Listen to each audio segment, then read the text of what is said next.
Isang araw galing ako sa ride from Marilake ay dito ako dumaan sa bayan ng Santa Maria, Laguna at kumuha ng atensyon ko itong napakaliit at napaka-cute na tricycle na to.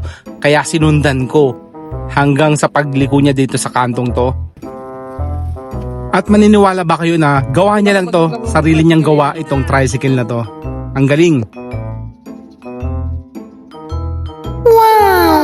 Ay, galing. Maynila pa ako.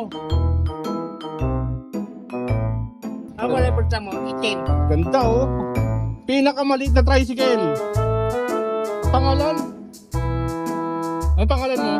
Richard. Richard, sa ito. Ang ganda ah. Babasahin ko lang. Oh, wow. Ang lupit. Mayroon kang dana, ng garin.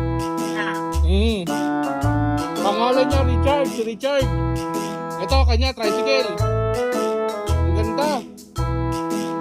So kumuha ako ng konting information sa mga taga rito. Ang pangalan niya si Kuya Richard at binebenta daw niya yung mga ginagawa niya. Madami pa daw yung ginagawa. So kung trip yung bilhin yung mga ginagawa niya, puntahan nyo lang siya dito. Malapit lang siya sa may munisipyo ng Santa Maria. Yun lang, thank you.